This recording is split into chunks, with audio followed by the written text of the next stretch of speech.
Now, earlier in the week, you had a chance to hear what I had to say about Fulham against Blackburn Rovers this weekend. But now we got Matthew Baldwin, who is a die-hard Fulham supporter, and he's got plenty to say.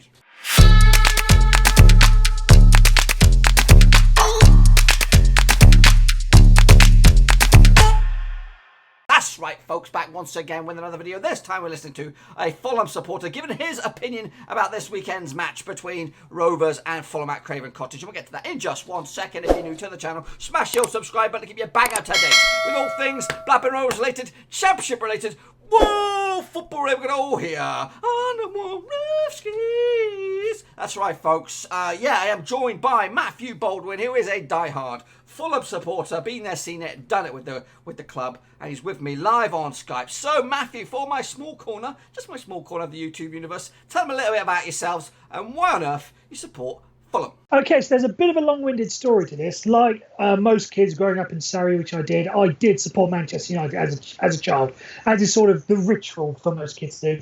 However, it got to around 2004, and my granddad came to the idea of it's best for him to be, instead of sitting down watching Soccer Saturday every weekend, let's get into games. He obviously likes football. Let's get him watching games. And he was just reading a preview piece in one of the newspapers, I forget which one it was, and they were just sort of previewing the season. And he saw that there were child season tickets at Fulham for, I think it was £155. Nice. So it was a decent price, and my whole family's Welsh. Chris Coleman was manager at the time. We just got rid of Andy Mel. We said it was a touch there. Mark Penwood was there. So it was a bit of a connection, and it was only about sort of 45 minutes away from the house. So he put all these things together and said, right, let's get him a season ticket for Fulham. Then when Manchester United come to town, it's going to be the greatest thing that ever happened to him.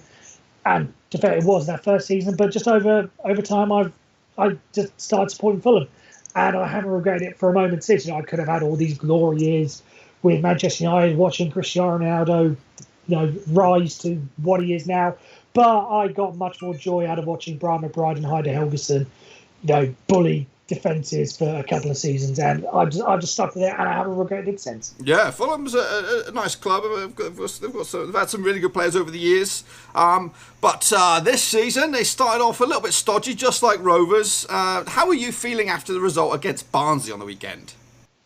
Not as bad as when I first saw the result. I think 1-0 to Barnsley, and all the results that came on social media, reaction rather that came on social media. It sort of brought me down a little bit.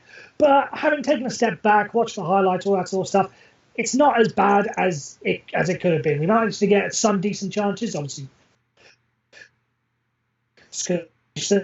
And we could have defended a little bit better, but there was a little bit of luck involved in there. So on another day, it wouldn't have gone.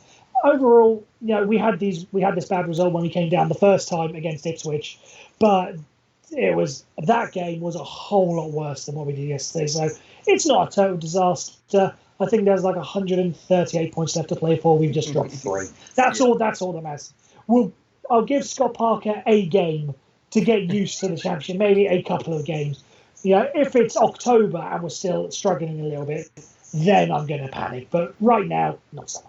Okay, that's good. That's a good mentality to have. Okay, so the transfer window shuts a couple of days' time. Fulham have been reasonably, not a little bit active, I guess. But who do you expect to be Fulham's signing of the season this year? Well, as we record at 10 minutes to 2 on Tuesday afternoon, we've only really made 2 signings of major signings. We've had a couple of academy players come in, but the 2 main signings we've had are the 2 loan guys, Anthony Knockhart and Ivan Caballero, and I've really got to pick those 2, but they're really the same player, so I can't really expect. Is someone going to sort out our defence somewhat? Is someone going to sort out? It's the same job in effect. So I'm just going to hope that they pull off quite well. They're a slightly better upgrade from what we had last year with Aite, Cabano, Kamara for the time he was here, and Ryan Sessegnon took a bit of a step back last year, and we expect him to go. I'm resigned to that fact. So hopefully they can step up and fill the shoes, get back to where we were when we first came up, when we had Sessegnon in his fantastic championship season and our rotating right winger, whoever it was. Hopefully we can get back to that sort of form and give Mitrovic the service that he needs to get the goals that we expect to get us getting up the table. Yep. Okay, cool. Okay, so you got a couple key players in the middle of the park and everything, but if you were bumped into a Blackburn Rovers fan in the middle of the street and you're trying to tell them you got to watch out for so and so, he's our danger man. Who's Fulham's man that's going to be either scoring the goals or creating the magic? Who should we be putting all our defence focusing on? Well, I think it's the logic of every football fan when it comes up, but it's the former player. So by default, it has to be Tom Kenny. Not just by default, but because he is still a fantastic player. I'm amazed. It was like 3.5 million, one of the steals of the century we got from you back in 2015, I want to say it was. But he took a bit of a step back last season, like a lot of the players did, compared to the Championship promotion season.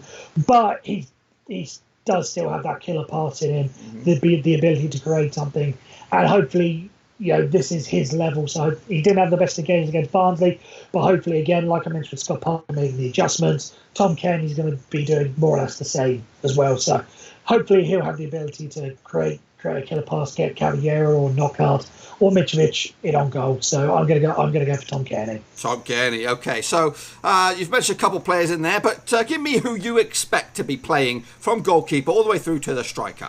Your starting 11. Well, starting 11 is probably going to be the same because we don't have the biggest squads. We've got a couple of academy players on our bench, so we're really thin at the moment. And again, some of this is bringing the transfer deadline, which we expect some players to be brought in. So I'm going to go the same back five, which is Marcus Bettinelli in goal, Dennis Adoya right back, Alfie Mawson, Maxime Lemonchon, and Joe Bryan across the back. Harry Arter, who we expect to come in, will be sort of in front of the back four as a defensive midfielder. Tom Kenny and Stephanie Hansen in midfield, and then having got more adjusted to the style of play and hopefully getting used to our styles of play, Ivan Caballero, Alexander Mitrovic, and Anthony Knockaert across the front. Well, menacing sort of attacking threat there as well. Well, we hope so. We hope that's what it was going to be against Barnsley, but obviously we know how that came out. Well, I'm hoping for another off day, but hey, I don't know if we can get that lucky. Okay, so let's take a look at the Championship as a whole. I think let me just. But okay, so. Obviously, Rovers up against you this weekend. Not a great start so far, but ultimately, where do you think Fulham are going to end up this season? I'm sort of I never got onto the whole hype train of there's a lot of bookies predicting us to finish in the top three. I until our defence sorts itself out from what it was last year, because it's still the same-ish back line, I'm not going to be confident that we can get into the top three, top six, or anywhere in the Championship at the moment. So I'm going to say we're going to miss the playoffs. So I'd say somewhere between 7th and 10th, unless we sort our defence out. Because yes, we may have the best looking attack in the Championship. It does look fruitful. It may turn out to be good in the end, but that defence still worries me. So I don't think we're going to be promoted this season, personally, unless things get sorted out. So I'm going to say somewhere between 7th and 10th. Okay. Playing it cautious. But okay, what about the grand scheme of the Championship? Who is your tips for the 3 promotion spots and the 3 to go down? We'll start at the top. Leeds, I think they came so close last year. It's sort of become a bit of a trend in recent years for someone who's just missed out to then go and get promoted the next year. We missed out. We lost in the playoff semi-final back in 2017. It went up the next year. Aston Villa lost to us in the playoff final. Went up the next year. And I think Leeds are going to be in that same sort of mould. Just missed out. Right, what can we do better? They're going to be next. In a similar sort of vein, I think West Brom are going to be in the number 2. I really like Slaven Bilic as a manager, and I think they've got a very, very decent side there. And my surprise one, mainly because in my job I've been covering them a lot, and that's Nottingham Forest. I think despite their bad start on Saturday against a team I think is going to go up against with West Brom, I really like some of the signings they made. Aaron Muric in goal, Thiago Silva, Albert Adoma. There's some very, very good players. And Sabi Lamouchi's got vast experience from his work in the Europa League and international management as well. I think that's a very good combination. They're going to surprise a lot of teams this year. Moving down to the bottom, it seems a bit cliche, but I think 2 of the teams that came up are going to be the ones going down. I think Charlton are going to be one of them. I'm still not entirely confident with Lee Bowyer as a manager at Championship level. Luton as well. I think they're very much punching above their weight despite their great start against Middlesbrough. And the other one's going to be Reading. I think they've been flirting with relegation for far too long. Now, similar to Wigan, when they were in the Premier League, they were always 16, 17 for a couple of years. I think it's time for Reading to finally drop down. So I just think it's their time, personally. I'm not confident in anything that they've produced for a couple of years. Okay, well, that's some good shouts in there. Okay, so Fulham got a good squad as well. But if I was to give you the genie of the lamp or whatever from Aladdin, and you could magic one player from another Championship club, just one, to add to your squad for Fulham, who would you take? I'm gonna have to go defence, and it's gonna be a central defender to play alongside Alfred Morton, and it's going to be either Matt Miazga, he's one of those players who came from Chelsea. We seem to have done quite well with Chelsea youngsters over the past. Thomas Callas, Lucas Piazza. We just bought Crossdale. His name escaped me, but it's the academy. I know Crossdale something. He looks to be quite good. So there's something there. And that or Mike Vanderhorn, Swansea. I really like him, and he's one of those players similar to Alfie Morrison. When he was at Swansea, there's a very good partnership there. He deserves to be playing at a much higher level than what Swansea are, and I think he did quite well with us. Okay, cool. Yeah. So well, there were some surprise names there, but it seems like you know your stuff. So okay then, the money question. Here it is. Final score Saturday: Fulham, Rovers, Craven Cottage. I think we're going to have sorted ourselves out somewhat from the Barnsley. Whether or not the whole defence is going to sort itself out, I don't know. That's why I'm not confident that we're going to keep a clean sheet. I think we're going to concede at least one, and then it's just up to our attack to score more than you guys. So I'm going to go with a 2-1 Fulham win personally. I'm with you. That's what I think for Fulham. I think Fulham will win this one. We will score, but we have got a worse defence than anybody. so yeah. You haven't seen our defence. I'm looking forward to it now. You kind of whet the appetite, and maybe our attack can pick some holes. But we'll have to wait and see. Saif, thank you so much. That's all I've got for you. If you don't mind, maybe I can get some post-match thoughts from you after the game and whenever you got time. But until then, if you don't, just say goodbye to my folks, and hopefully we can do this again when we come back around to Ewood Park.